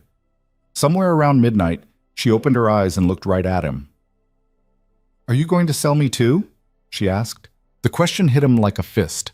The same words from that first night, but now she was delirious with fever, trapped in some nightmare version of the past. No, he said, his voice breaking. Never. You're safe, Lila. I promise you're safe. Everyone leaves, she whispered. Everyone sells or leaves or dies. I'm not leaving. He grabbed her hand, held it tight. I'm right here. I'm not going anywhere. She closed her eyes again, and Caleb sat there holding her hand, feeling her pulse flutter against his palm. And he realized something that should have been obvious from the start. He loved this girl. Not the way he'd loved Emma. This was different, built on choice and survival and shared loneliness. But it was love nonetheless. And the thought of losing her terrified him more than anything had in 6 years. Don't you die on me, he said into the darkness. You hear me, Lila. Don't you dare die. The fever broke just before dawn. Caleb watched the color come back to her face, watched her breathing even out and deepen. When she finally woke up properly, the first thing she said was, You came back. Of course I came back. I thought, she coughed weakly. I thought maybe you'd leave me here. Caleb felt tears on his face and didn't bother wiping them away. I will never leave you. Not ever. You understand me? She nodded, too weak to speak. He held her then, this small broken girl who'd somehow put him back together. Held her while the sun came up and turned the snow outside to gold. And he made a promise to himself and to her and to whatever forces governed the universe. Nobody would ever hurt her again. Not while he was alive to stop it. When Lila was strong enough to sit up, she looked at him with those serious dark eyes and said, Thank you for saving me. You saved me first, Caleb said. And it was true, she had. Lila's recovery was slow. For days she could barely walk from the bed to the fire without getting dizzy. Caleb made her rest, brought her broth and tea, changed the damp cloths on her forehead when the fever tried to come back. Bear never left her side, and sometimes Caleb would wake in the night to find the dog pressed against her, keeping watch. By the time she could stand without swaying, March was bleeding into April, and the worst of winter was finally breaking. The snow started to melt in earnest, running off the roof in streams that sounded like rain. The days stretched longer. Birds appeared that hadn't been there before. I want to go outside, Lila said one morning. I'm sick of being stuck in here. You're still weak. I'm going crazy, please. Caleb studied her. She had color in her face again and her eyes were clear. All right, but just to the porch, and if you start feeling bad, you tell me immediately. They sat on the porch steps together, wrapped in blankets, watching the world wake up from winter. The sun felt warm on Caleb's face, the first real warmth in months. Ice dripped from the trees. Somewhere in the distance, a stream ran loud with meltwater. I thought I was going to die, Lila said quietly. You almost did. Were you scared? Caleb looked at her, terrified. Why? You barely knew me. Doesn't matter how long I've known you. Doesn't change what you mean to me. She was quiet for a moment. Then, what do I mean to you? It was a fair question. Caleb had been avoiding thinking about it too directly, afraid that putting words to it would somehow make it more fragile. But sitting there in the weak spring sunlight with this girl who'd survived things no child should survive, he couldn't dodge it anymore. Your family, he said. Same as Sarah was. Same as Emma. You're mine to protect and care for, and I take that seriously. Like a daughter? The word hung between them. Caleb had been thinking it for weeks, but hadn't said it out loud. Saying it felt like a betrayal of Emma somehow, like he was trying to replace her. Yeah, he said finally. Like a daughter. Lila leaned against his shoulder, and they sat there watching the snow melt. After a while, she said, I never had a real father. Dale tried, I think, before everything went bad. But he never... She stopped. He never looked at me the way you do. How do I look at you? Like I matter. Like I'm worth keeping alive. She pulled the blanket tighter. That's new for me. Caleb felt something crack open in his chest. You've always mattered, Lila. You just had people around you who were too broken to see it. They stayed outside until Lila started shivering, then Caleb carried her back inside despite her protests that she could walk. She fell asleep by the fire, and he watched her breathe, still not quite believing she'd made it through. The next week brought more warmth and the first green shoots pushing up through the melting snow. Caleb started teaching Lila to ride Red properly, not just sitting in front of him, but actually controlling the horse herself. She was nervous at first. The animal was huge compared to her, but she learned fast. Heels down, Caleb called as she walked Red in a circle around the clearing. Keep your hand steady. He can feel everything you're feeling, so if you're nervous, he gets nervous. That's stupid. He's a horse. Horses aren't stupid. They just think different than we do. He moved closer. Now try making him trot. Squeeze with your legs. Gentle, don't kick. Red moved into a trot, and Lila bounced in the saddle, losing her rhythm. But she didn't fall off, and when she got the horse to stop where Caleb was standing, she was grinning. I did it. You did. Few more weeks and you'll be riding better than me. Liar. Maybe, but you're getting good. They practiced every day. Riding became one more skill in Lila's growing arsenal of mountain survival knowledge. She could shoot well enough now to bring down small game, could track animals through mud and snow, could start a fire with flint and steel, could read the weather by watching clouds and feeling the wind. She was also reading better. They'd gone through the fairy tale book twice and had moved on to the poetry. Some of it she didn't understand, but she liked the rhythm of the words. Sometimes Caleb would find her reading aloud to Bear, testing how the syllables sounded. Do you think I'll ever go to a real school? She asked one evening. Caleb looked up from the harness he was mending. You want to? I don't know, maybe. I like learning things, but... She gestured around the cabin. I like learning here too, from you. School would teach you things I can't, math and history, and how to write proper. Things that matter if you're going to live in the world. What if I don't want to live in the world? What if I want to stay here? You're 11 years old. You've got time to figure that out. He set down the harness. But Lila, you should know, this place is hard. Beautiful, but hard. Not everyone's cut out for it. Are you trying to get rid of me? No, I'm trying to make sure you understand what you're choosing if you stay. Winters that try to kill you. Being alone most of the time. Working every day just to survive. It's not an easy life. Lila thought about this. It's easier than what I had before. That's a low bar. Maybe. But it's my bar. She met his eyes. I'm not leaving, Caleb. Not unless you make me. I won't make you? Then I'm staying. April turned to May, and with it came the real spring, wildflowers exploding across the meadows, trees budding green, the world suddenly loud with birdsong and running water. Caleb took Lila fishing in the stream that ran behind the cabin, teaching her to read the current, and guess where the trout would be hiding. There, he said, pointing to a spot where the water eddied behind a rock. See how it's calmer there. Fish like that. Less work to stay in place. Lila cast her line, she'd gotten good at it, and waited. The sun was warm on their backs. After the brutal winter, this felt like a gift. "Caleb," she said after a while, "can I ask you something?" "Sure." "That day the sheriff came, you said you'd fight anyone who tried to hurt me. Did you mean that?" "Yes. Even if it meant going to jail? Or getting killed?" Caleb reeled in his line and cast again. "Yeah, even then." "Why?" "Because some things are worth fighting for. You're one of them." She absorbed this quietly. Then, "No one ever fought for me before, except you." "Well, you're stuck with me now." She almost smiled at that. Then her line jerked, and she scrambled to reel it in, fighting against a fish that was stronger than she expected. Caleb talked her through it. "Keep the tip up. Don't reel too fast. Let it tire itself out." When she finally hauled the trout onto the bank, it was bigger than her forearm. "I got it!" She was laughing, actually laughing. "Did you see that?" "I saw. That's a good fish. We'll eat well tonight." They caught 3 more before heading back to the cabin.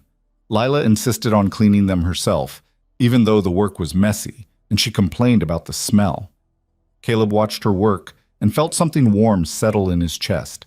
This was what normal looked like. This was what he'd been missing. That night they ate fried trout with wild greens Lila had learned to identify, and she talked about maybe building a proper chicken coop so they could have eggs. Planning for a future that included both of them, acting like this was permanent. And for the first time since Sarah died, Caleb let himself believe it might be. The trouble started in early June. Caleb had ridden down to Stone Hollow for supplies, something he'd been putting off but couldn't avoid anymore. They needed flour and salt and ammunition, things he couldn't make or trade for up in the mountains. Lila had wanted to come, but he'd made her stay behind with Bear. The town made him uneasy, and he didn't want her exposed to whatever talk was still going around. He should have known better. He was loading supplies onto Red when 3 men approached. Caleb recognized 2 of them, miners who drank at Mercer's. The third was younger, maybe 20, with the kind of face that looked for trouble. "That's him," one of the miners said. "The one who bought Dale's girl." Caleb kept loading, not acknowledging them. "Heard you're keeping her up there," the young one said. "All alone. Just you and a little girl." "Not your concern." "It's our concern when a man's doing unnatural things." Caleb's hands stilled. He turned slowly to face them. "You want to repeat that?" "You heard me. Everyone knows what men like you do with girls like that, and we don't tolerate it in this town." The rage that went through Caleb was white-hot and immediate. He took a step toward the young man, and whatever the kid saw in his face made him back up. "You don't know a damn thing about what happens in my cabin," Caleb said, his voice deadly quiet. "And if you're smart, you'll keep your mouth shut about things you don't understand." "We understand plenty," one of the miners said. "You paid money for a child. That makes her your property. And men don't keep female property around unless—" Caleb's fist connected with the miner's jaw before he could finish. The man went down hard, and suddenly the other 2 were on Caleb, fists flying. He fought back hard, landing punches where he could, but it was 3 against 1 and he was already tired from the ride. Someone grabbed him from behind. He threw an elbow and heard a satisfying grunt of pain. But then something hard hit the back of his head and the world tilted sideways. When his vision cleared, he was on the ground with Sheriff Coleman standing over him and the 3 men nursing various injuries a few feet away. "That's enough," Coleman barked. "All of you, stop." "He attacked us," the young one said, blood running from his nose. "After you accused him of child rape, from what I heard." The sheriff looked disgusted. "Get out of here, all 3 of you." They left, muttering threats. Coleman helped Caleb to his feet. "You all right?" Caleb touched the back of his head and his hand came away bloody. "Fine." "You're not fine, you're bleeding." The sheriff steered him toward Doc Morrison's office. "Come on." Morrison cleaned the wound and pronounced it not serious, a cut that bled a lot but wasn't deep. He also noted Caleb's split knuckles and the bruise already forming on his ribs. "You should press charges," the doctor said. "Against who?" 3 men who said what half the town's thinking? Morrison looked uncomfortable. "Not everyone thinks that way." "Enough do." Caleb stood up, wincing. "I need to get back." "To the girl?" "Her name's Lila." "Right, Lila." The doctor hesitated. "For what it's worth, I believe you're doing right by her. But Rowan, people are going to talk, and some of that talk is going to be ugly. You need to be prepared for that." "I am prepared. I just don't have to like it." He finished loading his supplies and rode out of town with his head throbbing and his anger simmering just below the surface. The accusation kept replaying in his mind. Unnatural things, like the only reason a man would help a child was to hurt her. By the time he reached the cabin, he was exhausted and furious and just wanted to forget the whole trip. Lila took one look at him and knew something was wrong. What happened? Nothing, just some trouble in town. You're bleeding. It's fine. She grabbed his arm before he could walk past her. Caleb, what happened? He told her. Watched her face go hard as he explained what the men had said, what they'd accused him of. They think you're... She couldn't finish the sentence. That's not true. You've never... I know it's not true. You know it's not true. But they don't care about truth. They care about what looks wrong. Lila's jaw tightened. So what do? We do what Sheriff Coleman suggested months ago. We go before a judge and make this legal. Apply for guardianship. Show them there's nothing wrong happening here. And if the judge says no, Caleb had been trying not to think about that possibility. Then we figure something else out. They spent the next week preparing. Caleb wrote out his petition in careful letters, explaining why he should be made Lila's legal guardian. Lila practiced what she'd say if the judge asked her questions. They both knew this was a gamble. Judges could be unpredictable, and there was no guarantee the law would see things their way. The hearing was set for late June in Stone Hollow's courthouse. Caleb wore his best clothes, which weren't saying much, and Lila wore the nicest of the dresses Martha Donnelly had brought. They rode down together in nervous silence. The courthouse was a small wooden building that smelled like old paper and tobacco. Judge Hendricks was a thin man with wire-rimmed glasses and a severe expression. Sheriff Coleman was there, along with a court clerk and a handful of townspeople who'd come to watch. Martha Donnelly sat in the back row. When Lila saw her, the woman gave her an encouraging nod. Mr. Rowan, the judge said once everyone was settled, you're petitioning for guardianship of one Lila Pritchard, age 11, currently in your care. Is that correct? Yes, Your Honor. On what grounds? On the grounds that her father sold her in a tavern and nobody else stepped up to help. On the grounds that she's been living with me for 7 months and is healthy and well cared for. On the grounds that she wants to stay with me and I want to keep her safe. The judge made a note. Miss Pritchard, you're old enough to have a say in this. Do you want to remain with Mr. Rowan? Lila stood up. Yes, sir. Why? Because he's good to me. He teaches me things. He makes sure I have enough food and warm clothes. He doesn't hit me or yell at me or treat me like I'm worthless. Her voice got stronger. Before Caleb, I thought I was going to die. Either my father would drink himself to death and I'd starve, or someone would buy me who'd hurt me worse. Caleb saved my life, and She stopped, swallowed. I want to stay with him. He's my family now. The judge studied her for a long moment. Has Mr. Rowan ever touched you inappropriately or made you do things you didn't want to do? No, sir. Never. Not once? Not once. Hendricks turned to Caleb. You live alone in the mountains, 5 hours from town. What happens if the girl gets sick, if there's an emergency? I ride to town and get help. I did it in March when she had fever. Doc Morrison can confirm that.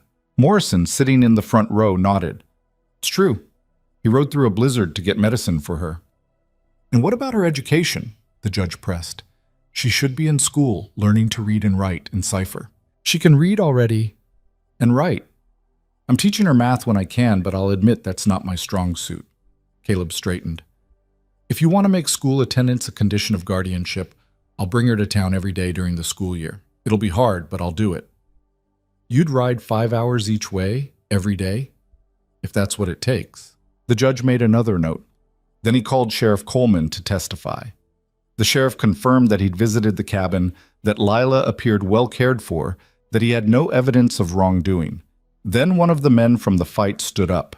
Your Honor, I got something to say. Mr. Patterson, the judge said wearily, unless you have direct knowledge of abuse or neglect, sit down. I got knowledge of what's natural and what ain't, and a man living alone with a girl child ain't natural. Your opinion on what's natural is noted and disregarded. Sit down. Patterson sat, glaring at Caleb. The hearing lasted 2 hours. By the end, Caleb's head was pounding and Lila looked exhausted. Judge Hendricks reviewed his notes. then looked up. I've heard enough.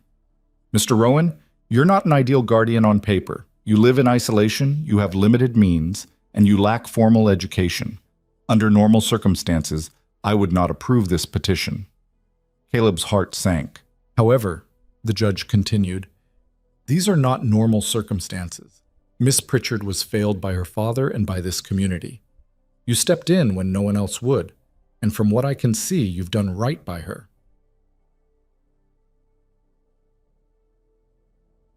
He paused.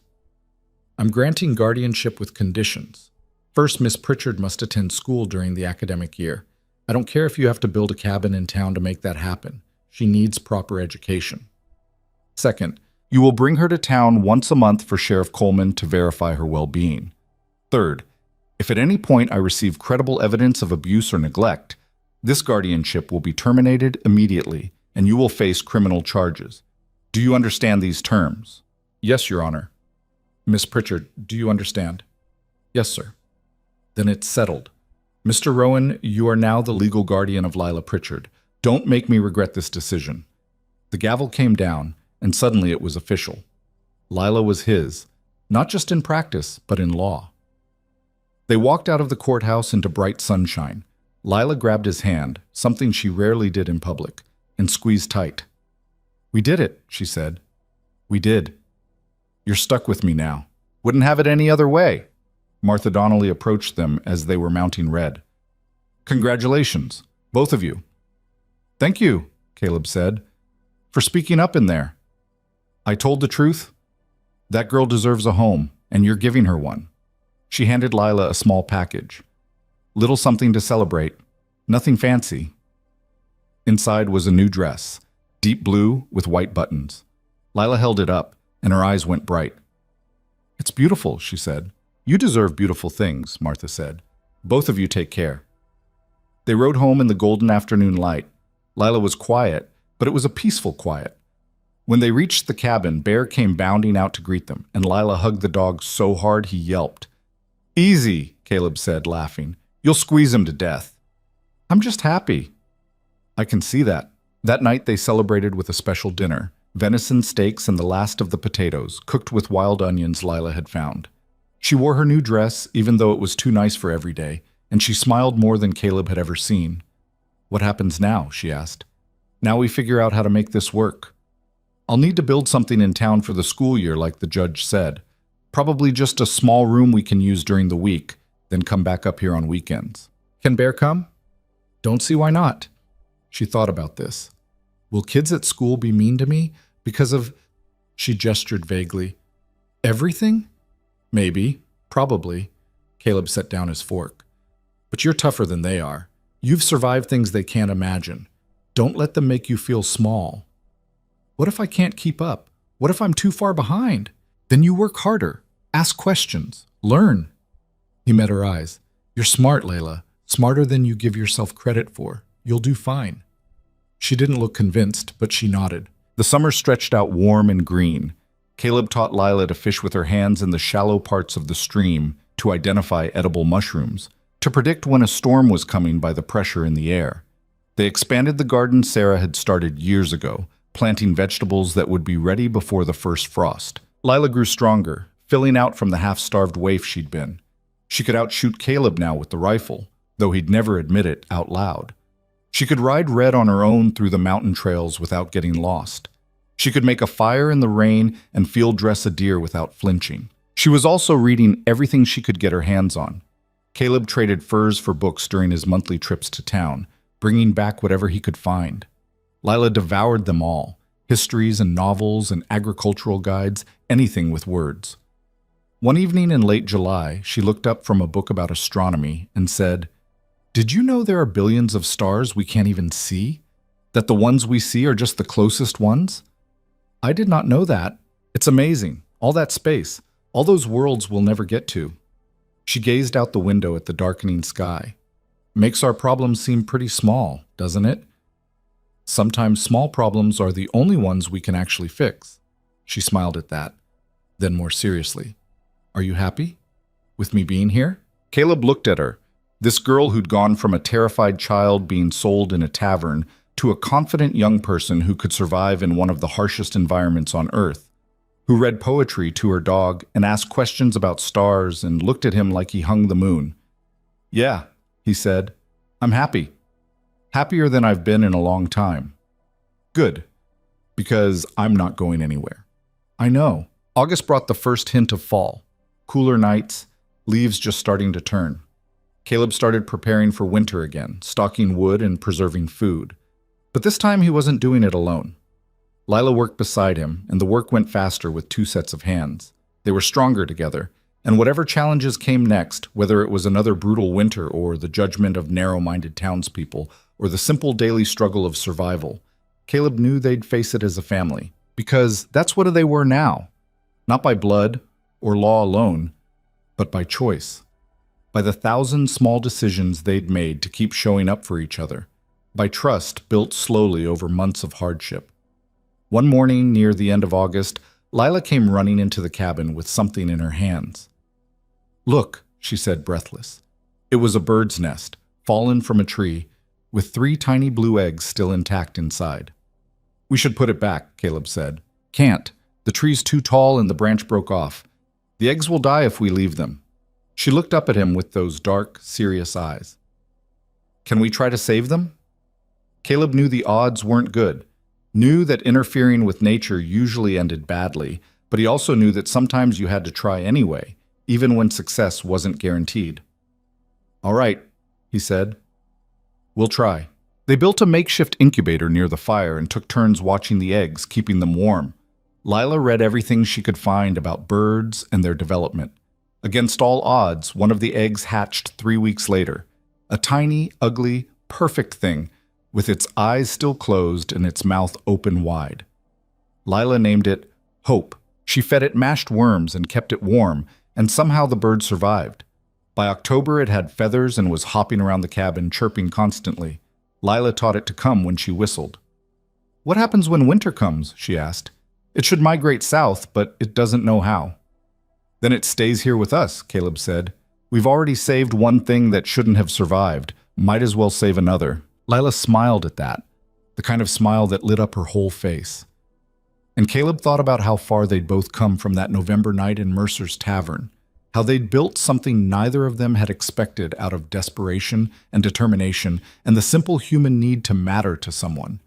They'd saved each other, and in doing so, they'd found what they'd both been missing, a place to belong. The bird made it through winter, which nobody expected.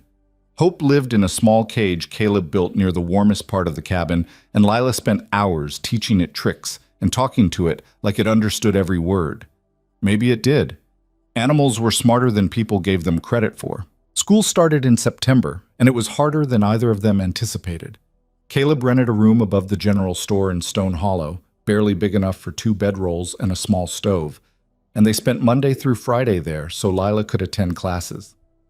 The other kids stared at her the first day, whispering things they thought she couldn't hear. Bought girl. Mountain trash. Rowan's charity case.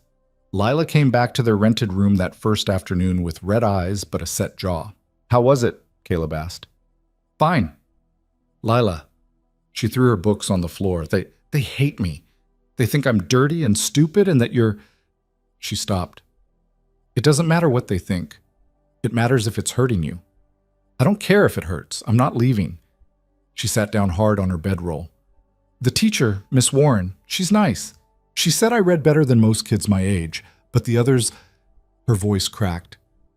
"One of them asked me how much you paid for me. Like I was a horse." Caleb felt rage flash through him, but he kept his voice calm. "What did you say?" "I told her it was none of her business. Then she said, 'Everyone knows what men do with girls they buy,' and I..." Lila looked up at him with fierce eyes. "I hit her, right in the mouth. She bled everywhere, and now I have to apologize tomorrow, or Miss Warren says I'll be expelled." "Are you sorry?" "No, she deserved it."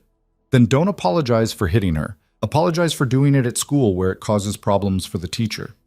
Caleb sat down beside her. "But Lila, you can't go around punching everyone who says something ugly. You'll spend your whole life fighting." "Maybe that's fine with me." "It's not fine. You're better than that." He paused. "People are going to talk. They're going to say things that aren't true and make assumptions that hurt. You can either let that make you hard and angry, or you can prove them wrong by being exactly who you are: strong, smart, good. What if who I am isn't good enough? You're good enough for me. That's all that matters. She leaned against his shoulder, and they sat there in silence while the sounds of the town filtered up through the floorboards: horses in the street, people arguing, someone playing a fiddle badly. "I miss the cabin," Lila said quietly. "Me too." 3 more days and we'll go back. Those 3 days felt like months. But Friday finally came, and they rode up the mountain with Bear running ahead and Hope chirping from a small basket Lila had fashioned. The cabin appeared through the trees like an old friend, and Caleb felt tension he hadn't known he was carrying finally ease. This was home, not the rented room in town, not the courthouse where a judge had granted him guardianship. This place, with its log walls and stone chimney and the graves under the pine tree out back. Fall slipped into winter and they fell into a rhythm. 5 days in town suffering through school and suspicious looks, then 2 days in the mountains where they could breathe. Lila's reading and mathematics improved rapidly. She had a hunger for knowledge that surprised even Miss Warren, but she never made friends with the other students. They'd decided who she was that first day, and nothing she did changed their minds. "Do you think it'll always be like this?" she asked one Sunday as they walked through fresh snow, checking trap lines. "Like what?" "People judging me for things I didn't choose, for being sold, for living with you instead of a normal family." Caleb stopped walking. "Probably. People are good at holding on to their judgments, especially when it makes them feel superior. But here's the thing, their opinions don't define you. You define you. And anyone who can't see past their own prejudice isn't worth your time." Miss Warren says we should try to understand people who are different from us. That compassion matters. Miss Warren's right. But compassion doesn't mean letting people hurt you. There's a difference between understanding why someone's cruel and accepting their cruelty. Lila thought about this as they walked. Dale used to say people were cruel because life was cruel, that we were all just trying to survive, and sometimes survival meant stepping on whoever was weaker. Dale was wrong about a lot of things. But was he wrong about that? It was a harder question than it seemed. Caleb had seen enough of the world to know that desperation made people do terrible things. But he'd also seen kindness in impossible places. Sarah giving their last food to a stranger. Martha Donnelly bringing clothes for a child she barely knew. Doc Morrison riding out in a blizzard because someone needed help. "I think survival's important," he said finally. "But it's not the only thing that matters. How we survive, who we become in the process. That matters too." Dale chose to save himself by selling his daughter. That's survival, sure, but it's the kind that costs you your humanity. I'd rather die than become that. What if you had to choose between surviving and staying good? I don't know. I hope I'd choose good, but I've never been tested that hard. He looked at her. "Why are you asking?" "Because I want to know if you'd ever—" She stopped. "If things got really bad again, if we ran out of food or money or whatever, would you—" "No," Caleb said firmly. "I would never sell you or hurt you or give you up to save myself. Never. I'd find another way or I'd die trying." "How do you know? You can't know what you'd do until you're actually there." "I know because I've already made that choice. I made it the night I bought you out of that tavern. I made it every time I've chosen you over the easier path." He stopped walking and turned to face her directly. "Lila, you are not a burden I'm carrying until something better comes along. You're my daughter, and there is nothing that would make me give you up. Do you understand?" She nodded, but there were tears on her face. "I'm sorry. I don't know why I'm like this. Why I keep waiting for you to—" "Because everyone else in your life did. Your mother left. Dale sold you. You've learned that people leave and hurt and disappoint, so you're waiting for me to do the same." He pulled her into a hug. "But I'm not going anywhere. You're stuck with me until you're old enough to decide you don't want to be anymore." They stood there in the snow while Bear circled them impatiently, wanting to get back to checking traps. Eventually, Lila pulled back and wiped her eyes. "Okay," she said. "Okay. Okay, I believe you." It was a small thing, those words, but Caleb knew how much they cost her. Trust didn't come easy when it had been broken as many times as hers had. Winter that year was brutal but manageable. They had plenty of wood and food, and the lessons Lila had learned during her first winter made the second one easier. She knew how to conserve heat, how to ration supplies, how to keep busy during the long dark months when going outside meant risking frostbite. She also kept improving at everything Caleb taught her. By January, she could track a deer through snow and bring it down with a single shot. She could predict weather changes hours before they happened. She could survive alone if she had to, which was both reassuring and terrifying. Caleb wanted her to be capable, but he also wanted her to need him. Selfish, maybe, but true. "You're getting too good," he said one day after she'd outshot him 3 times in a row. "There's no such thing as too good at survival." Fair point. "Besides, you taught me everything I know, so really, you're just impressed with yourself." He laughed at that. "When did you get so smart-mouthed?" "I've always been smart-mouthed. You just didn't notice because I was too scared to show it." "I like this version better." "Me too." Spring came late that year, but when it finally arrived, it brought news. Sheriff Coleman rode up to the cabin on a warm April morning while Caleb and Lila were working in the garden. "Sheriff," Caleb called, standing and brushing dirt from his hands. "Something wrong?" "Depends on your perspective." Coleman dismounted. "Dale Pritchard's dead, thought you should know." The words hung in the air. Lila had gone very still, her hands frozen in the dirt. "How?" Caleb asked. "Liver finally gave out. Doc Morrison said it was a miracle he lasted this long with how much he drank." The sheriff looked at Lila. "I'm sorry, miss. I know he wasn't much of a father, but still—" "I'm not sorry," Lila said, her voice flat. "Is that wrong?" Coleman shifted uncomfortably. "It's honest." "Did he—" She stopped. Started again. "Did he ever ask about me after?" "No, miss, I'm sorry." Lila nodded, like this confirmed something she'd already known. Then she went back to planting seeds, her movements mechanical. After Coleman left, Caleb sat down beside her in the dirt. "You okay?" "I don't know what I'm supposed to feel. I hated him for what he did. But he was still my father. Shouldn't I be sad?" "There's no should when it comes to feelings. You feel what you feel." "I feel—" She struggled with the words. "Empty. Like there was this question I never got to ask and now I never will." "What question?" "Why wasn't I enough? Why did he look at me and see a burden instead of a daughter?" She looked at Caleb with tears in her eyes. "What was wrong with me?" "Nothing was wrong with you. Everything was wrong with him." Caleb took her dirt-covered hands. "Your father was broken, Lila. Broken in ways that had nothing to do with you. Some people, when they break, they take everyone around them down too. That's what he did. But it wasn't your fault. It was never your fault. Then why does it hurt? Because you're grieving. Not for who he was, but for who he should have been. For the father you deserved but never had." She cried then, and Caleb held her while she mourned a man who'd never deserved her tears. It wasn't fair that she had to carry this pain. But life wasn't fair. All you could do was hold on to the people who mattered and keep moving forward. That evening, Lila asked if they could go to Dale's grave. "You sure?" Caleb asked. "I need to say goodbye or something. I don't know." They rode to Stone Hollow the next day. Dale had been buried in the town cemetery, his grave marked with a simple wooden cross. Someone, probably the church, had paid for it. Dale's name was burned into the wood along with the dates. Dale Pritchard, 1845 to 1891. Nothing else. No beloved father or cherished husband, just a name and dates. Lila stood looking at the grave for a long time. Caleb stayed back, giving her space. Finally she spoke, her voice quiet but clear. "I wanted to hate you forever. I wanted to never forgive you for what you did, but I can't hold on to that anymore. It's too heavy." She paused. "I don't forgive you. Maybe I never will. But I'm letting go anyway, because carrying this around is killing me, same as the drink killed you." She stood there a moment longer, then turned and walked back to where Caleb waited.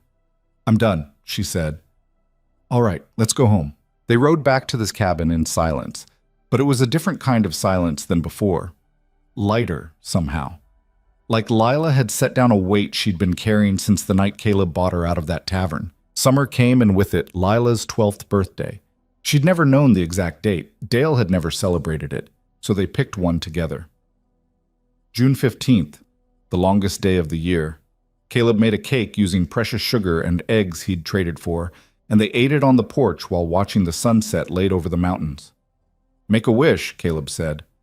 Lila closed her eyes. When she opened them again, she was smiling. I wished I could stay here forever. That's a good wish. Will it come true? If you want it to, yeah. This is your home for as long as you want it to be. She leaned against his shoulder, comfortable in a way she never would have been a year ago. Tell me about Sarah again, about when you first met her. Caleb had told this story before, but he didn't mind telling it again. I was working construction in Denver, and she was a school teacher. I met her when I was helping build the new schoolhouse. She kept coming by to check on the progress and giving us advice we didn't ask for. She sounds bossy. She was, in the best way. He smiled at the memory. I fell in love with her the day she argued with my foreman about the window placement. Said the children needed more light, and she didn't care if it was structurally complicated. She won that argument too. Would she have liked me? She would have loved you. You've got her stubborn streak. Good. I'm glad I'm like her. They sat there until the stars came out. More stars than anyone in the city ever saw, spread across the sky like spilled salt. Hope chirped from inside the cabin, and Bear snored at their feet, and everything felt right in a way that had nothing to do with perfection and everything to do with belonging. The second school year was easier. The other students still whispered, but Lila had stopped caring what they thought. She focused on learning, on absorbing everything Miss Warren could teach her. She excelled at reading and writing, struggled with mathematics, but worked until she understood it, surprised everyone by showing a talent for drawing. Miss Warren pulled Caleb aside one day in November. She's remarkable, Mr. Rowan. The progress she's made, I've never seen anything like it. She works hard. It's more than that. She's hungry for knowledge in a way most students aren't. Given the right opportunities, she could do anything. Go to university, become a teacher herself, whatever she wanted. Caleb felt pride swell in his chest, but also something that might have been fear. She say what she wants? When I ask, she says she wants to live in the mountains with you and her dog and her bird, nothing else. Miss Warren hesitated. Mr. Rowan, I'm not saying that's wrong, but I'd hate to see her limit herself because she doesn't know what else is possible. I won't hold her back. If she wants to leave someday, go to school somewhere, make something of herself, I'll help her do it. But you're not encouraging it. I'm encouraging her to be happy. If that means staying in the mountains, then that's what it means. Miss Warren looked like she wanted to argue, but didn't. Just promise me you'll make sure she knows she has choices, that she's not trapped. She knows. I've told her 100 times. But had he? Or had he been so relieved by her insistence on staying that he hadn't pushed her to imagine alternatives? The thought bothered Caleb all the way back to their rented room. That evening, he brought it up. Miss Warren says you could go to university if you wanted, that you're smart enough. Lila looked up from her homework. I don't want to go to university. But if you did, I don't. She set down her pencil. Why are you bringing this up? Because I want to make sure you're staying because you want to, not because you think it's your only option. It's not my only option. It's my choice. She met his eyes. I know what's out there, Caleb. I know there are cities and schools and all kinds of things I haven't seen. But I also know what makes me happy. And it's not sitting in a classroom full of people who look down on me. It's being in the mountains with you. That's where I belong. Now you belong there. But you're 12. What about when you're 16, 20, 30? Then I'll still belong there. She softened her voice. I know you're worried I'm limiting myself. But Caleb, you gave me a life. An actual life where I matter. And I'm safe and I can be myself. Why would I trade that for something else just because other people think I should? He didn't have a good answer for that. So he just said, as long as it's really what you want. It is. The conversation stuck with him, though. He started paying more attention to how Lila talked about the future, looking for signs of doubt or longing for something different. But if they were there, he couldn't find them. She seemed genuinely content with the life they'd built. Maybe that was enough. Maybe wanting more for your kid than they wanted for themselves was just what parents did. But it didn't mean you were right. 2 years passed. Lila grew taller, filled out, started looking less like a child and more like a young woman. She was 14 now, confident and capable and fiercer than anyone Caleb had ever met. She could outshoot most men in Stone Hollow, could track anything that moved through the mountains, could survive alone for weeks if she needed to. But she also still read poetry to her bird. Still talked to Bear like he was a person. Still sat with Caleb on the porch, watching sunsets and telling him about things she'd learned that day. One evening in late spring, she asked him about Ruth. "Your sister, the one your father sold. Do you ever wonder what happened to her?" "Every day for years. Less now, but yeah, sometimes." "Do you think she's still alive?" "I don't know. She'd be..." He did the math. 46 now. Maybe she's fine. Maybe she built a good life somehow. Maybe she's dead. I'll never know. Does that bother you, the not knowing? It used to. Ate me alive, actually, but I've made my peace with it. I did wrong by her, but I can't fix it now. All I can do is try to do better going forward. Lila was quiet for a moment. Then, "I used to think about my mother that way, wondering where she went, if she ever thought about me. But I realized something. It doesn't matter. She made her choice. I'm making mine, and my choice is this. You, us, this life." "You're sure?" "I'm sure." She looked at him with those serious dark eyes that had seen too much too young but had somehow stayed kind anyway. "You know what I figured out? Love isn't about blood or obligation. It's about showing up. You showed up for me when nobody else would. You kept showing up even when it was hard. That makes you more my father than Dale ever was. More my family than anyone who shares my blood." Caleb felt his throat tighten. "I'm not perfect, Lila. I've made mistakes. Still make them." "So what? Everyone makes mistakes. The difference is you try to fix them. You try to be better." She smiled. "You gave me a home when I had nothing. You taught me to survive. You made me feel like I mattered. That's not perfect, but it's more than good enough." They sat there in the fading light, and Caleb thought about all the choices that had led them here. His choice to speak up in that tavern instead of looking away. Lila's choice to trust him despite every reason not to. The 1,000 small choices they'd both made to keep building this family out of nothing but determination and need. None of it had been smooth. They'd fought and struggled and nearly broken more than once, but they'd survived. And in surviving, they'd found something worth fighting for. "Thank you," he said. "For what?" "For giving me a reason to keep going. After Sarah and Emma died, I was just existing, going through the motions. You reminded me what it felt like to actually live. You did the same for me. You did the..." They sat there while the stars came out, while Bear snored and Hope chirped and the mountain wind moved through the pines. And Caleb thought about Sarah's voice all those years ago. "You're a good man, Caleb Rowan. Don't you forget it." He'd forgotten for a long time, but Lila had helped him remember. The following winter was mild, and by the time spring came around again, Lila was 15 and talking about maybe becoming a teacher herself someday.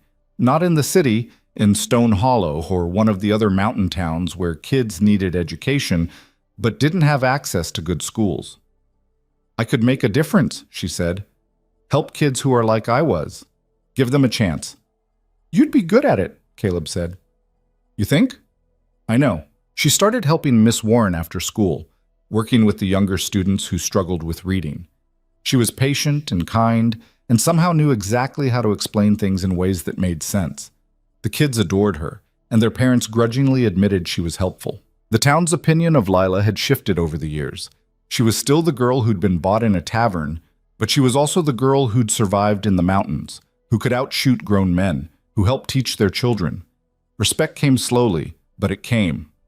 On Lila's 16th birthday, Caleb gave her something he'd been working on in secret, a rifle he'd built himself, carved with her initials on the stock. "It's beautiful," she said, running her fingers over the smooth wood. "Every woman who lives in these mountains needs a good rifle. That one's yours. Take care of it, and it'll last you 50 years. "I'll take care of it." She looked up at him. "You know what else I want for my birthday?" "What's that?" "I want to officially change my name to Rowan, so it matches yours." Caleb felt something warm explode in his chest. "You sure?" "I've been sure for years. I'm not a Pritchard. I never really was. I'm a Rowan, your daughter. I want it to be official." They went to the courthouse the following week and filed the paperwork. Judge Hendricks, older now, more gray in his beard, signed the order himself. "Miss Rowan," he said when it was done, "I'm glad things worked out the way they did. I wasn't sure that day in my courtroom if I was doing the right thing, but looking at you now, I know I did." "Thank you, Your Honor," Lila said, "for taking a chance on us. On the ride back to the cabin, Lila kept saying her new name out loud. Lila Rowan. Lila Sarah Rowan. She'd chosen Sarah as her middle name, wanting to honor the woman she'd never met, but who she felt connected to through Caleb's stories. Sarah would have been honored, Caleb said. I hope so. She paused. Do you think Emma would have liked me if she'd lived? She would have loved having a big sister, would have driven you crazy with questions and following you everywhere. I wouldn't have minded. They rode in comfortable silence, and Caleb thought about how strange life was, how loss could destroy you but also crack you open enough to let something new grow, how the worst moments could lead to the best ones if you were brave enough to keep going. He'd lost Sarah and Emma. That pain would never fully go away, but he'd gained Lila, and she'd brought him back to life in ways he never expected. Maybe that was the thing about family. You didn't always choose how it formed or who became part of it. Sometimes family chose you. Sometimes it showed up in a tavern where a drunk man was selling his daughter, and you had to decide in a split second what kind of person you were going to be. Caleb had made his choice, and he'd never regretted it, not once. That evening on the porch, watching the sun set over the mountains they both loved, Lila turned to him and said, You know what the best part of my life is? What? That when I think about my future, you're always in it. Every version I imagine, you're there. That's how I know I'm home. Caleb pulled her into a hug, and she hugged him back just as hard. You're stuck with me, kid, whether you like it or not. I like it, she said. I more than like it. They sat there until the stars came out, the same stars they'd watched together for years, the same mountains surrounding them, the same wind moving through the pines. But everything was different now, better. They'd both been broken when they found each other, both desperate and damaged and convinced they didn't deserve good things. But they'd fought for this. Built it piece by piece out of trust and determination and the simple human need to matter to someone. And what they'd built was strong enough to last. Years would pass. Lila would eventually become a teacher, would help dozens of kids who needed someone to believe in them. Caleb would grow old in the cabin he'd built with Sarah, surrounded by the life he and Lila had made together. There would be hard times still, there always were, but they'd face them together, the way family did, because that's what they were.